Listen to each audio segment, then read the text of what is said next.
I'm Adam. I head up the media team at RocketMill, and Sam mentioned in his intro about how marketers are fascinated with optimizing towards metrics like cost per lead, cost per acquisition, and ROI. And that's something that I wanted to expand on and talk a little about why I think that it's having a detrimental effect on our ability to create long-term successful strategies. So looking at this from the lens of a media team and through my own experience, we're primarily held accountable on our work by our performance against KPIs and targets. And I think that's where it starts.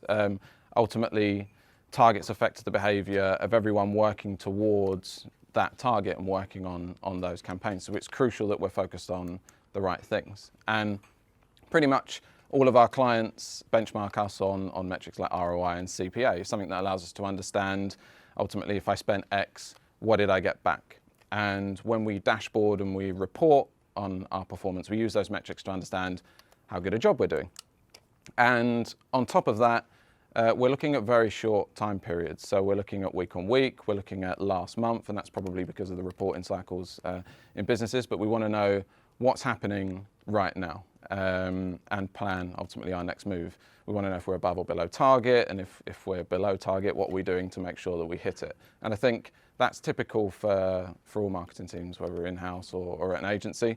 And I think logically it makes sense to think in that way.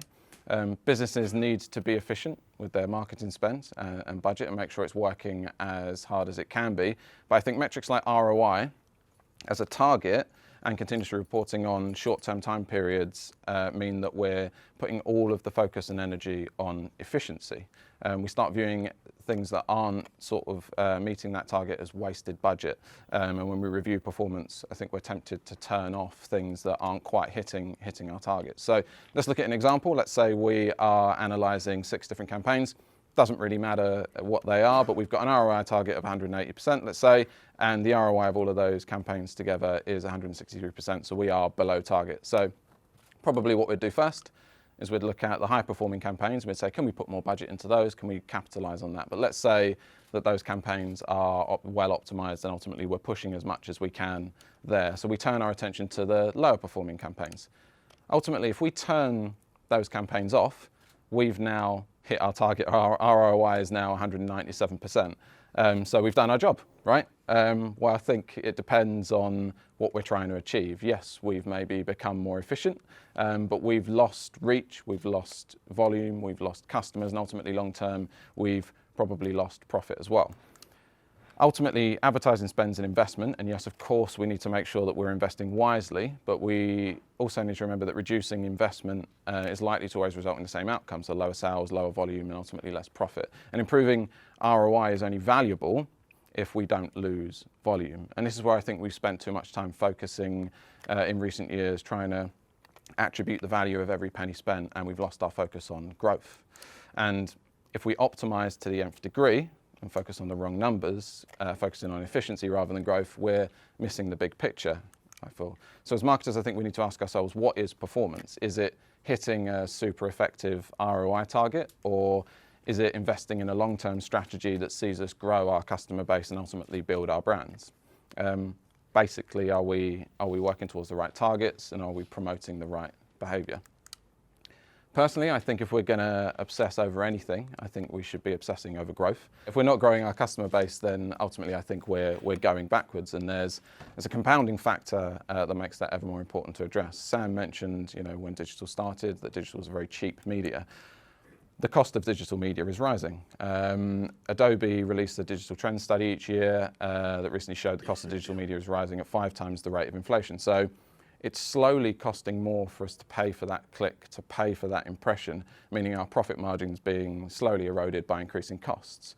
But why is it getting more expensive? Well, we buy pretty much all of our media through an auction where we're bidding against our competitors for either a position in the search results or to put ads in a user's timeline. And naturally, as competition rises, so does the cost of media. We outbid each other to maintain a position in the search results, keep in front of valuable audiences, and all the time there's margin in that auction for us or our competitors. We outbid each other ultimately until probably someone's priced out because they're not making a profit anymore. So what do we do about it? How do we react to the rising cost? Well, I think we've got 2 options. The first is We could leave the auction, we could turn off all of our campaigns, and our lives would probably be a bit easier.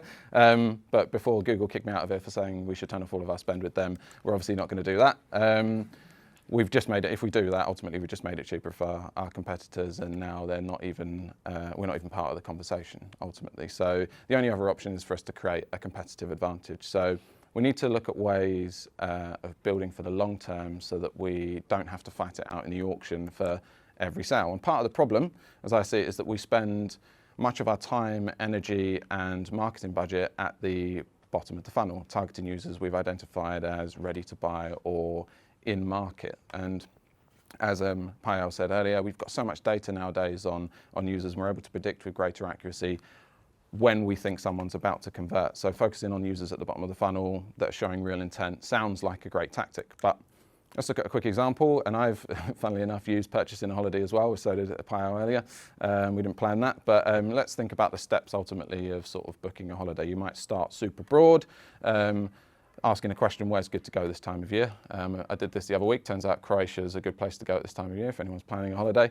But I don't know anything about Croatia, so I might, want to find out where's the best places to stay in Croatia. And I like the look of Split, so I want to stay somewhere nice. So I might look at the best hotels in Split, share those with friends, family, or whatever. And then ultimately, once you've made a decision, we're looking at maybe cost and price and deals.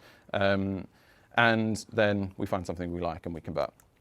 So using paid search as an example, the cost to bid on the keywords at each stage of that funnel gets progressively more expensive as the user shows more intent and gets closer to converting.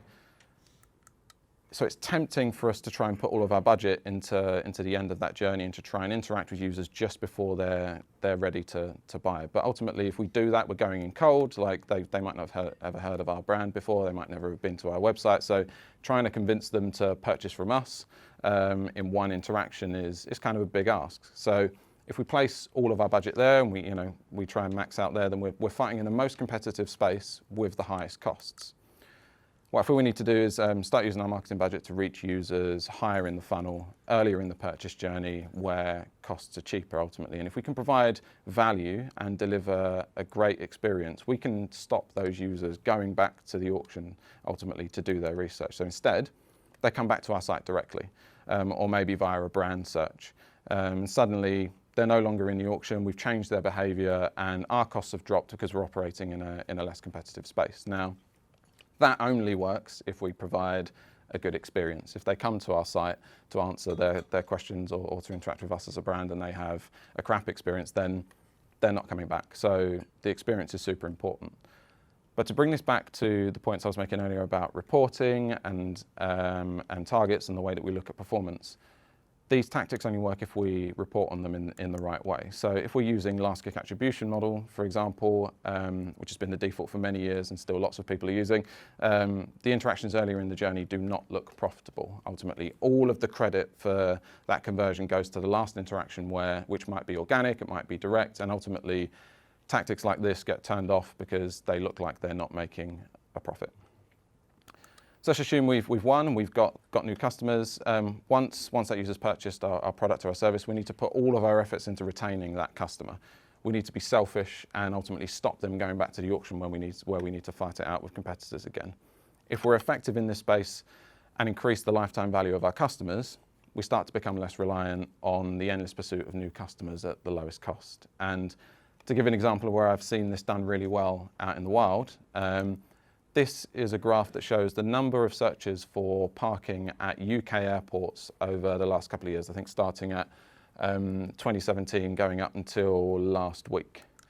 The search volume is progressively down year on year with less people coming back to the search results to buy parking. However, we know that the number of people travelling to those airports is going up. So why is the search volume dropping? And it's not because less people are parking or have the need for parking, but those people are not making it back to the auction because companies are doing a great job of re-engaging their past customers and keeping them coming back directly to them. So not only are they increasing the lifetime value of their customers, they're also shrinking the opportunity for their competitors as well, meaning the auction becomes even more competitive and even more expensive for everyone else. And that's why, one of the reasons I feel we need to focus more on our current customers and continue providing value and keeping them engaged with your brand, which means your CRM team need to have a great program of work in place to increase loyalty and advocacy. But from a media point of view, I feel like we're often forgotten in this space, probably because we're so focused on acquisition and driving new customers at the lowest cost. But you all have a wealth of first-party data on your customers that can be used to understand their trends and behaviour, and if we use that data to understand the different segments of your audience and we re-engage those customers through search, social display, with personalised messaging at the right time, we can really increase that brand advocacy and stop them going back to the auction. And if we do that well, and we're not just spamming those users with irrelevant messages, we start to close that loop. We'll see that the lifetime value of our customers increases, and at the same time, we become less reliant on the pursuit of new customers at the lowest ROI. So to summarise, setting the wrong targets and focusing on the wrong metrics can promote the wrong behaviour. If we're too focused on efficiency, I feel like we're forgetting about the growth. And if we place our budget, all of our budget at the bottom of the funnel, we're fighting in the most competitive space and costs are rising, so it's not really a sustainable tactic. Those days are over. We need to engage users earlier in the purchase journey and provide valuable experiences that result in users coming back to us directly, taking them out of the auction. And once we've won, we need to increase the focus on our current customers, having a killer CRM program in place and using media to re-engage customers and improve lifetime value. Thank you for listening.